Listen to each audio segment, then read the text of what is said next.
The summer heat of 1884 had settled over the Arizona territory like a heavy blanket, turning the distant mountains pale beneath the afternoon sun.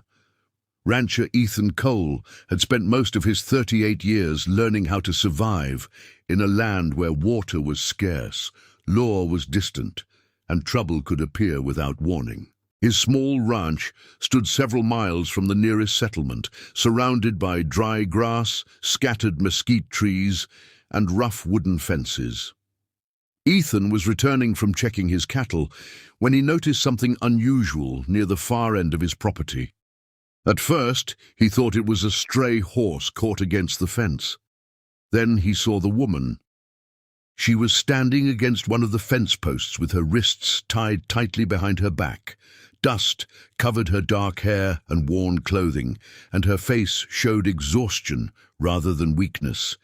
She was an Apache woman, perhaps in her early 20s, wearing a faded traditional-style dress beneath a weathered brown shawl. Ethan immediately noticed the marks around her wrists. Someone had tied her there for hours. A few yards away, fresh horse tracks disappeared toward the eastern trail. Whoever had left her behind had not bothered to hide what they had done. Ethan slowly dismounted, keeping his hands away from his revolver so she would not feel threatened. The woman lifted her eyes toward him. There was caution in them, but also a strange calmness, as if she had already accepted whatever fate awaited her. Ethan asked what had happened, and after a long silence, she told him her name was Naya. She explained that 2 armed riders had captured her near an abandoned trading trail and accused her of stealing several horses. She insisted she had never stolen anything. The horses had disappeared from a ranch farther north, and the riders had decided she would make an easy person to blame. Ethan had heard stories like that before. In the frontier, people sometimes blamed strangers simply because they believed nobody would defend them. Ethan studied the tracks in the dirt and then looked back at Naya. He could have ridden toward town and brought back the marshal. He could have left her where she was and claimed it was not his problem. Instead, he reached for his knife and carefully cut through the rope. Naya immediately pulled her hands forward, rubbing her swollen wrists. Ethan stepped away and gave her space. He brought a canteen from his saddle and held it out. She hesitated before accepting it. She drank slowly, as though afraid someone might take it away. Ethan then led her toward the ranch house, where he gave her bread, beans, and a clean blanket. Inside the small house, Naya remained near the doorway, watching Ethan with suspicion. She had expected questions, accusations, perhaps even another attempt to restrain her. Instead, Ethan placed the food on the table and went outside to work. He understood that trust could not be demanded, especially from someone who had just been treated cruelly. For the next hour, Naya stayed quiet, while Ethan repaired a broken section of fence. From the window, she watched him work beneath the burning sun. There was something unusual about the cowboy. He was cautious, but he did not seem eager to prove himself powerful. He simply seemed determined to do what he believed was right. As evening approached, the wind changed. Ethan noticed his cattle becoming restless before he heard anything himself. Then came the faint sound of horses somewhere beyond the ridge. He stopped working and looked toward the horizon. 3 riders appeared in the distance, moving slowly through the golden dust. Ethan recognized the lead rider immediately. It was one of the men whose tracks he had seen earlier. The stranger raised an arm and shouted that Ethan was harboring a horse thief. Ethan walked toward the porch, his expression becoming serious. Behind him, Naya stepped outside, still holding the blanket around her shoulders. She could see the men clearly now, and fear returned to her eyes. The riders stopped outside the fence. Their leader introduced himself as Cole Mercer and claimed Naya had stolen horses belonging to a wealthy rancher.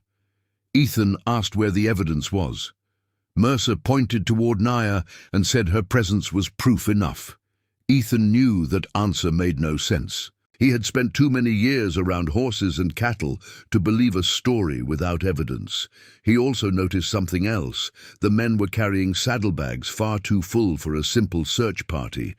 One of them had a silver spur that Ethan recognized from a nearby ranch. Suddenly, the accusation against Naya began to look like a cover for something much larger. Mercer demanded that Ethan hand Naya over. Ethan refused. The moment stretched between them beneath the fading sunlight. Neither man moved. Finally, Mercer warned Ethan that protecting an accused thief could make him an enemy of the same people who controlled the territory. Ethan calmly replied that if they wanted Naya, they would need to bring the law. Mercer laughed and turned his horse around, but before leaving, he looked directly at Ethan and promised they would return after dark. When their horses disappeared beyond the ridge, Ethan turned toward Naya. She looked frightened, but this time there was something else in her expression. Hope. Ethan told her the truth. The men were not finished. Naya quietly revealed that she had seen those riders near the trading post before the horses disappeared. She believed they were hiding something and had blamed her because she was alone. Ethan listened carefully. Then he looked toward the darkening valley and realized the danger was no longer only outside his fence. Whoever those men were, they had chosen his ranch as their next target. He checked the windows, secured the doors, and loaded his rifle.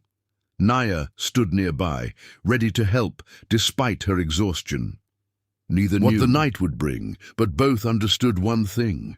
The riders would return, and this time Ethan would be waiting. Night had completely settled over Ethan Cole's ranch when the first horse appeared beyond the fence. Then another followed, and another. Ethan stood near the window with his rifle resting against his shoulder, watching the riders approach through the darkness. Behind him, Naya sat quietly near the kitchen table, wearing the same faded shawl Ethan had given her. She had wanted to leave before the men returned, but Ethan had refused to let her walk into the desert alone. He told her that the ranch was her safest place for the night. Outside, Cole Mercer shouted for Ethan to come out and surrender the Apache woman. Ethan stepped onto the porch and calmly told him that no one would be handed over without the law being present. Mercer became furious and ordered his men to surround the house. One rider moved toward the barn while another approached the back fence. Ethan knew he could not fight 3 armed men forever, so he needed a better plan. He quietly told Naya about a narrow canyon behind the ranch. The passage was difficult to find at night, but it eventually connected to an old trail leading toward the settlement. Naya nodded, understanding that escaping was their only chance. Before they left, however, she suddenly remembered something important. She had seen the same silver-spurred rider at the trading post on the day the horses disappeared. More importantly, she had seen him leading the supposedly stolen horses toward an abandoned mining camp. Naya explained that she had noticed a distinctive brand burned onto several of those horses. It was not the brand of the rancher who had reported them missing. It was the brand of the riders themselves. Ethan immediately understood the truth. Mercer and his men had stolen the horses, planned to sell them elsewhere, and then blamed Naya because they believed nobody would question the word of armed white riders against an Apache woman. Ethan quickly changed his plan. He would draw the men toward the eastern side of the property while Naya escaped through the canyon. Once she reached the settlement, she could tell the marshal everything she knew.